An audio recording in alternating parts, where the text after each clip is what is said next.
L'envie nous pourrit. Proverbe 14, verset 30. Un cœur paisible contribue à la vie du corps.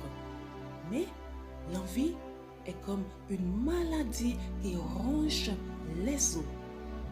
Chers auditeurs, auditrices de paix divin, l'envie ou la convoitise est un ennemi subtil. Nous pensons parfois que nous en sommes dépourvus, alors qu'elle est souvent la racine de nos péchés. Nos décisions peuvent être motivées par le désir d'une qualité de vie comparable à celle de nos voisins. Nos jugements peuvent être peu flatteurs pour les autres à cause de notre désir de nous élever à nos propres yeux. Ainsi, nous nous écartons des voies de Dieu parce que nous voulons trop nous fondre dans le monde de la société.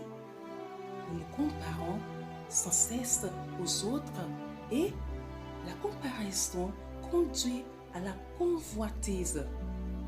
Celle-ci influence notre façon d'utiliser l'argent, le temps, les talents. Elle influence nos choix de carrière et nos relations. Profondément ancrée en nous se trouve la volonté d'une réussite qui dépasse celle de ceux que nous côtoyons. Nous voulons le succès parce que nous avons vu d'autres l'atteindre. Ce comportement n'est pas sans répercussions physiques. Cette course à la réussite nous épuise. Elle nous pousse à acheter des biens dont nous n'avons pas besoin et à donner une impression de nous-mêmes qui n'est pas authentique. Nous pensons devoir contrôler ce qui n'est pas de notre ressort. L'envie nous pousse à toujours faire plus pour être à la hauteur. Elle nous use jusqu'à la corde. Comment dépasser une attitude aussi toxique?